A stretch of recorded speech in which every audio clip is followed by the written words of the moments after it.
क्रांतिकारी जय भीम। मैं नहीं जानता, मैं नहीं पहचानता बहुजन समाज का ये उभरता हुआ उगता हुआ सूर्य है या फिर डूबता हुआ सूरज है, मैं नहीं जानता। लेकिन आज जो हालात राजधानी दिल्ली में पैदा किए गए ना, तानाशाही हो चुकी है। आप देख लीजिए, आपके सामने है, अब खुली किताब है, बताने की आवश्यकता नहीं है। तानाशाही जो दिल्ली में खेल खेला गया, वही 8 मई को खेल खेला गया, वही आज 22 मई को खेल खेला गया। साजिशन तरीके से हमारे आंदोलन को, जंतर मंतर पर जो आंदोलन ऑर्गेनाइज किया जा रहा था, उस आंदोलन को कुचला गया, दफन किया गया। अब ये बताएं, सवाल मैं देश से पूछूंगा, अब ये बताएं, क्या अभिव्यक्ति की आजादी इस देश में है? अब ये बताएं, क्या इस देश में संवैधानिक मौलिक अधिकारों का पालन नरेंद्र मोदी की सरकार कर रही है? सवाल का जवाब पूरा देश देगा, और पूरा देश देख रहा है इस तानाशाही को। लेकिन घर में बैठे जो आज भी खामोश दुब के रहे ना, गुलामी का समय आ गया है, गुलामी का समय आ गया है। बेड़िया तैयार है, पिछवाड़े पर झाड़ू तैयार है। ना हम हारे थे, ना हम हारेंगे, ना हम टूटे थे, ना हम टूटेंगे, ना हम झुके थे, ना हम झुकेंगे। सामना कर रहे हैं हम इस सरकार का। मुकदमे हमारे ऊपर दर्ज कर लिए गए, अंदर तिहाड़ जेल में हमें भेज दिया गया, तिहाड़ जेल में हमें भेज दिया गया, फर्जी मुकदमे दर्ज किए गए। और जब 22 मई 2022 आज के दिन, जब राजधानी दिल्ली के जंतर मंतर पे हमने शांतिपूर्वक धरना प्रदर्शन का ऐलान किया, हमारी बकायदा दिल्ली पुलिस की तरफ से परमिशन हो चुकी थी, वो लेटर है हमारे पास, हमें अलाउ किया गया था, हमें परमिशन दी गई थी, हमें इजाजत दी गई थी। आखिर रातों रात ऐसा क्या हुआ? आखिर रातों रात क्या ऐसा पलट गया कि हमारी परमिशन रातों रात रद्द करनी पड़ी? मुझे दुख अपना नहीं है, मुझे दुख उन भीम सैनिकों का है। गला भर आया है आज हमारा, भैया जी का गला भर आया है। सोच लीजिएगा क्या हालात देश में पैदा कर दिए गए। जितने साथी जुड़ रहे हैं ना, खामोश मत बैठिएगा, खामोश मत बैठिएगा। मैं कुछ छिपा रहा हूं आपसे, मैं कुछ आपसे छिपा रहा हूं, क्योंकि मुझे दुख अपने उन भीम सैनिकों का है जो मध्य प्रदेश से, राजधानी दिल्ली से, जो हरियाणा से, उत्तर प्रदेश से, पंजाब से, जम्मू कश्मीर से, हिमाचल प्रदेश से, गुजरात से, राजस्थान से, बिहार से और अलग अलग राज्यों से जो चल करके आज हजारों की संख्या में हमारे भीम सैनिक पहुंचे थे ना, उनको घुटनों के बल चला दिया, हमारी परमिशन को रद्द किया। जो हमारी परमिशन, हमारा मंच लगा हुआ था, हमारे मंच पर आरएसएस का कब्जा करा दिया, हमारे मंच पर आरएसएस वालों को बैठा दिया जो हिंदू राष्ट्र बनाने की मांग कर रहे हैं, उन लोगों को बैठा दिया यहां पर। आपको लगता है हिंदू राष्ट्र इस देश को हम बनने देंगे? हां, बेशक मैं भावुक हूं, हां बेशक मैं परेशान हूं अपने भीम सैनिकों को लेकर के, जो आज पूरा दिन इस गर्मी में, इस मौसम में राजधानी दिल्ली की सड़कों पर उन्हें दौड़ाया गया ना, बर्दाश्त नहीं किया जाएगा। बताए दे रहे हैं, बर्दाश्त नहीं किया जाएगा।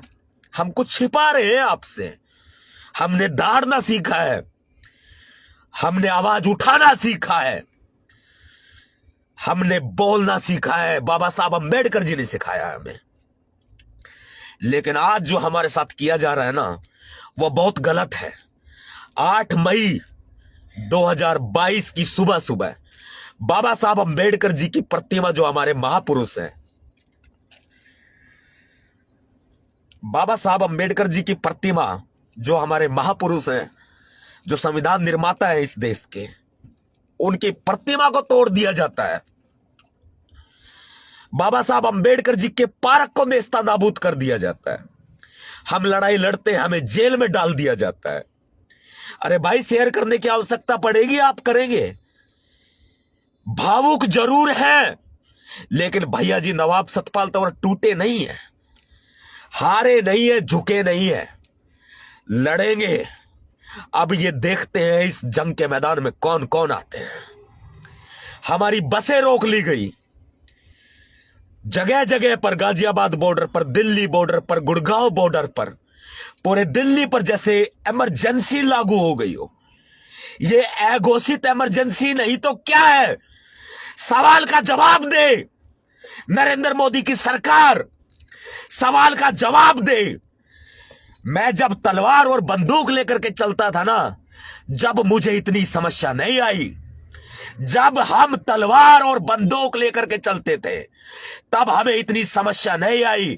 जब हमने ये संविधान लेकर के चलना शुरू कर दिया ना, तब से इन्होंने हमें यूं दबा दिया है, यूं दबा दिया है, हमारे गले पर पैर रखा है इन्होंने। मुझे 3 राज्यों की पुलिस सर्च कर रही है, तलाश कर रही है। मैं बाबा साहब अंबेडकर जी के संविधान को, इस देश के संविधान को यूं अपनी छाती से लगाए हुए हूं। मैं इस देश के संविधान के प्रति मर मिट जाऊंगा। मैं इस देश के संविधान के प्रति अपनी जान भी न्यौछावर कर दूंगा। लेकिन टूटना, हारना हमने सीखा नहीं है। यह ध्यान रखना, नरेंद्र मोदी की सरकार, क्रांति तो अभी शुरू हुई है। बेशक हमारी आंखों में आंसू हैं, ये दर्द के आंसू हैं। हम अपने बाबा साहब डॉक्टर भीमराव अंबेडकर जी का मान, सम्मान, स्वाभिमान नहीं बचा सकते।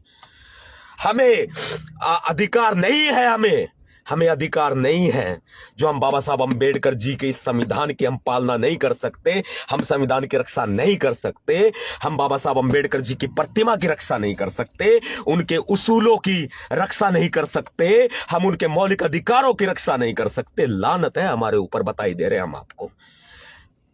गुड़गांव, दिल्ली, हरियाणा पूरा और उत्तर प्रदेश, 3 राज्यों की, हरियाणा, दिल्ली और उत्तर प्रदेश, 3 राज्यों की पुलिस हमारे पीछे लगी है। हम सड़क पर हैं, हम नहीं जाएंगे अपने घर, नहीं जाएंगे। ये लड़ाई सड़क पर लड़ी जाएगी और अदालत में भी लड़ी जाएगी। मैं पूछूंगा, मैं इस देश से सवाल पूछूंगा। अगर मेरी गिरफ्तारी भी होगी ना, तो भी मैं इस देश से सवाल पूछूंगा, क्या इस देश में, क्या इस भारत देश के संविधान को सचमुच खत्म कर दिया गया? क्या मनुस्मृति अब लागू हो जाएगी? हो जाएगी ना, मनुस्मृति अब लागू हो जाएगी।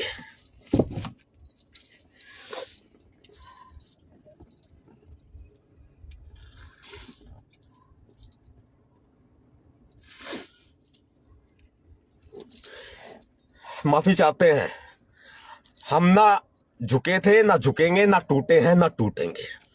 नाहरपुर गांव के निवासी मेरे भाई, मेरे बुजुर्ग, मेरी माताएं बहुत उम्मीद करती है। नाहरपुर रोहिणी सेक्टर 7, नाहरपुर गांव के मेरे बुजुर्ग, मेरे साथी, मेरे युवा साथी, मेरे बुजुर्ग माताएं, मेरी बहनें, मेरे अपने मुझ पर बहुत भरोसा करते हैं। भरोसे पर कायम रहे हैं हम हमेशा। लेकिन लड़ाई तो अभी शुरू हुई है, ध्यान रखना। जब नवाब सतपाल तंवर आप शेर कहते हो ना, जब ये शेर नहीं झुका, जब ये शेर नहीं टूटा और दिल्ली जाकर के आया, और दिल्ली ही हूं, बता रहा हूं मैं, दिल्ली ही हूं, सड़क पर रहूंगा जब तक बाबा साहब अंबेडकर जी की प्रतिमा वापस नहीं लगाई जाती पूरे सम्मान के साथ, जब तक बाबा साहब अंबेडकर जी का पार्क हमारे हवाले नहीं किया जाता, तब तक हम सड़कों पे रहेंगे। हाँ, जेल हो जाएगी, जेल काटने को तैयार है, पीछे भी गए ना, अब तिहाड़ जेल में जेल काटने को तैयार है हम। लेकिन बता दे रहे हैं हम आपको, दिल्ली पुलिस को दिल्ली पुलिस के अधिकारी नहीं चला रहे, दिल्ली पुलिस को दिल्ली पुलिस के कमिश्नर नहीं चला रहे, दिल्ली पुलिस को दिल्ली पुलिस के जो डीसीपी हैं, एसीपी हैं, वो नहीं चला रहे। दिल्ली पुलिस को भारतीय जनता पार्टी के एमएलए, विधायक और सांसद चला रहे हैं, इनके मंत्री चला रहे हैं। अब ये देश का संविधान खत्म होने की कगार पर आ चुका है। देश का संविधान अगर बचा सकते हो ना तो बचा लो, क्योंकि नवाब सतपाल तंवर आज तक आपके सामने आंसू नजर नहीं आए होंगे, जेल भी काटी है, आंसू नजर नहीं आए होंगे। बहुत कोशिश कर रहा हूं रोकने की, बहुत कोशिश कर रहा हूं, लेकिन हमें कुचल दिया गया है, एक कड़वी सच्चाई बता रहे हैं, देश में अघोषित इमरजेंसी लागू हो चुकी है। कड़वी सच्चाई बता रहे हैं, अगर आप इस देश के संविधान को बचा सकते हैं तो बचा लीजिए। जब भीमसेना चीफ नवाब सतपाल तंवर खुद ही कह रहे हैं इस बात को, देश में इमरजेंसी, अघोषित इमरजेंसी लागू हो चुकी है और बाबा साहब जी का जो संविधान है ना, बाबा साहब अंबेडकर जी का, इसे खत्म करके मनुस्मृति लागू की जाएगी। लेकिन हम लड़ेंगे, देख लड़ेंगे। अरे भैया जी लड़ेंगे, बता दे रहे हैं, भैया जी लड़ेंगे, आपके साथ लड़ेंगे, आपके साथ लड़ेंगे, झुकने नहीं देंगे और ना झुकेंगे, बताए दे रहे हैं। अगर देश और बहुजन समाज में जरा सी भी, अगर जितने भी संगठन है, अगर जरा सी भी अगर लानत और जरा सा भी हमारे बाबा साहब अंबेडकर जी के प्रति सम्मान बचाओ या हमारे प्रति सम्मान बचाओ, आप देख लीजिए अब ये लड़ाई आगे बढ़ेगी। हम मरते दम तक एक साथ लड़ेंगे, हम मरते दम तक संविधान की रक्षा करेंगे, हम मरते दम तक अपने संविधान को झुकने नहीं देंगे। ना नवाब सतपाल तंवर तो टूटा नहीं था और ना टूटेगा भविष्य में, कभी नहीं टूटेंगे। बता दे रहे हैं, नवाब सतपाल तंवर ना हारे थे, ना हारेंगे, ना झुके थे, ना झुकेंगे, ना टूटे थे, ना टूटेंगे। नारपुर गांव के सभी साथियों को कह रहे हैं हम, सिर्फ और सिर्फ ये लोग हमें कानूनी बंदी से लगा करके कमजोर करने का काम कर सकते हैं, हमारे हौसलों को नहीं तोड़ सकते। सरफरोशी की तमन्ना अब हमारे दिल में है, कि सरफरोशी की तमन्ना अब हमारे दिल में है, और देखना है जोर कितना बाजुए कातिल में है। अब भी जिसका खून ना खोला, खून नहीं वो पानी है, और जब बाबा साहब अंबेडकर जी के संविधान के काम ना आई वो बेकार गई जवानी है। क्रांतिकारी जय भीम। बता दे रहे हैं दिल्ली पुलिस, ध्यान रखना, आसपास ही रहूंगा, नारपुर कब पहुंच जाऊं आपको अंदाजा भी नहीं लगेगा। ये क्रांति अब बढ़ेगी पूरे देश भर में, बता दे रहे हम आपको। माफ कर दीजिएगा, कभी आंसू नजर नहीं आए थे, माफ कर दीजिएगा, हमें माफ कर दीजिएगा। बहुजन समाज के मेरे साथियों, हमें माफ कर दीजिएगा, माफ कर दीजिएगा। लेकिन मरते दम तक लड़ेंगे ना, भरोसा है ना, भरोसा है ना, इस भरोसे को बनाए रखना बस। मरते दम तक लड़ेंगे, सड़क पर रहूंगा, सड़क पर, अपने घर नहीं जाऊंगा, सड़क पर रहूंगा जब तक ये मान सम्मान स्वाभिमान वापस मैं प्राप्त ना कर लूं ना, अपने घर नहीं जाऊंगा, सड़क पर रहूंगा। दिल्ली, हरियाणा, उत्तर प्रदेश, 3 राज्यों की पुलिस हमारे पीछे लगी है, गिरफ्तारी से नहीं डरते हम, सड़क पर रहेंगे, और हिम्मत है किसी की तो कर ले गिरफ्तार। जिसकी माँ ने दूध पियाया हो ना, और नरेंद्र मोदी, बात सुन ले नरेंद्र मोदी, अगर तेरी माँ ने दूध पियाया हो ना बेटा, गिरफ्तार करके दिखा, खुला चैलेंज देता हूं, खुला चैलेंज देता हूं। और ये मान सम्मान स्वाभिमान मैं लेकर के रहूंगा नरेंद्र मोदी, ध्यान रखना, खुला चैलेंज है तेरे लिए। मान सम्मान स्वाभिमान मैं वापस लेके रहूंगा। 1 मैन आर्मी अकेला नवाब सतपाल तंवर काफी है, लेकिन जितने साथी मुझे देख रहे हैं ना, एटम बम के बराबर की ताकत रखते हैं ये मेरे भीम सैनिक, एटम बम के बराबर की ताकत रखते हैं, तेरा तख्ता पलट कर देंगे, ध्यान रखना नरेंद्र मोदी। हिम्मत है तो गिरफ्तार करके दिखा, करवा के दिखा, तेरी मां ने दूध पियाया तो गिरफ्तार करवा के दिखा। क्रांतिकारी जय भीम है।